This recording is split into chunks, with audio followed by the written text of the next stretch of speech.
आज हम बात करेंगे यूपी पंचायत चुनाव के बारे में और आपको बताएंगे इससे जुड़े सारे हालचाल। तो चलिए शुरू करते हैं। पंचायत चुनाव 3 तरह के होते हैं। पहला जिला पंचायत, दूसरा क्षेत्र पंचायत और तीसरा ग्रामीण पंचायत। पंचायती राज एक्ट 1947 में बना था। 1949 में पंचायतों की स्थापना हुई और 1995 में पहला पंचायती चुनाव हुआ। इस बार के पंचायत चुनाव को मिलाकर अब तक कुल 6 पंचायत चुनाव हो चुके हैं। इस बार यूपी प्रदेश में 75 जिला पंचायत, 821 क्षेत्र पंचायत और 59,074 ग्राम पंचायत में चुनाव हुए। पंचायत का कार्यकाल 25 दिसंबर को खत्म हो गया था और 26 दिसंबर को सारी पंचायतें स्थगित कर दी गई थी। पर कोरोना होने की वजह से इस बार यूपी पंचायत के चुनाव देरी से हुए। तो अब जानते हैं कि इस बार कैसे हुए चुनाव। इस बार यूपी पंचायत चुनाव पूरे पेपरलेस तरीके से हुए।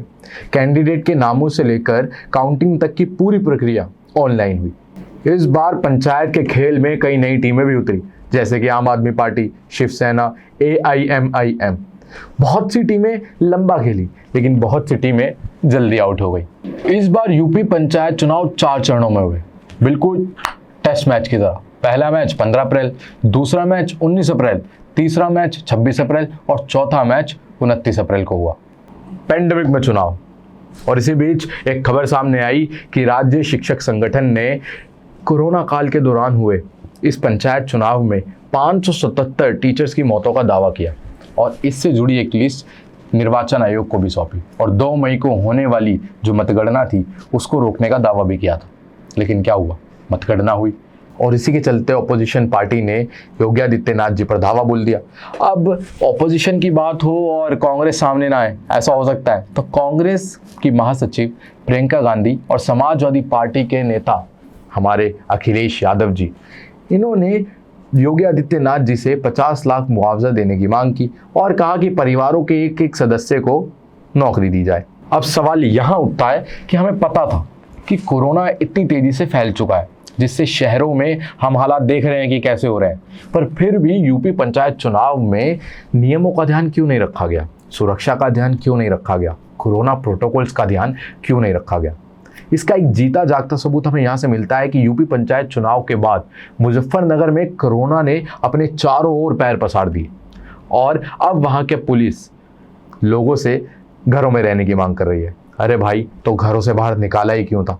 ये तो वही बात हो गई कि अपना काम बनता और भाड़ में जाए जनता। एक बार गलती हुई गलती कहलाती है, 2 बार गलती हुई चलो गलती कहलाती है, लेकिन तीसरी बार वही गलती होना नहीं, ये गलती नहीं कहलाती, ये तो सरासर बेवकूफ़ी कहलाती है। बेवकूफ़ी। इतनी जो मौतें हुई उसका अब जवाब दे कौन है, बताइए? इसका जवाब तो सरकार ही देगी, जो कभी देती नहीं है। खैर, इसी बीच एक रोमांचक खबर सामने आई। हुआ ये कि 2 मई को जब मतगणना हो रही थी तो गांव के एक व्यक्ति गंगा सरन, उनकी बेटी पूनम की शादी हो रही थी। अब जैसे ही पूनम तक ये खबर पहुंची कि BDC का चुनाव वो जीत चुकी हैं, तो भाई साहब वो अपनी शादी का मंडप छोड़ छाड़ कर भगी और दौड़ी चली आई मतगणना केंद्र और अपना विजय पत्र ऐसे उठाया जैसे कोई वर्ल्ड कप उठाया हो। मतलब जज्बा हो तो ऐसा। और हम भी ऐसे ही जज्बे की उम्मीद रखते हैं आपसे और चाहते हैं कि आप देखते रहें ग्लोबल नाउ 24/7। वीडियो को लाइक करें और चैनल को सब्सक्राइब करें। और हाँ, इस समय कोरोना की दूसरी लहर बहुत घातक है, तो कृपया करके वैक्सीन ज़रूर लगवाएं और अगर आप प्लाज्मा देने के लिए एलिजिबल हैं तो प्लाज्मा डोनेट अवश्य करें। इस वक्त देश को प्लाज्मा की बहुत ज़रूरत है। और देखते रहें ग्लोबल नाउ 24/7। मैं तुषार आपके लिए आगे ऐसी और वीडियोस लाता रहूँगा। तब तक के लिए धन्यवाद।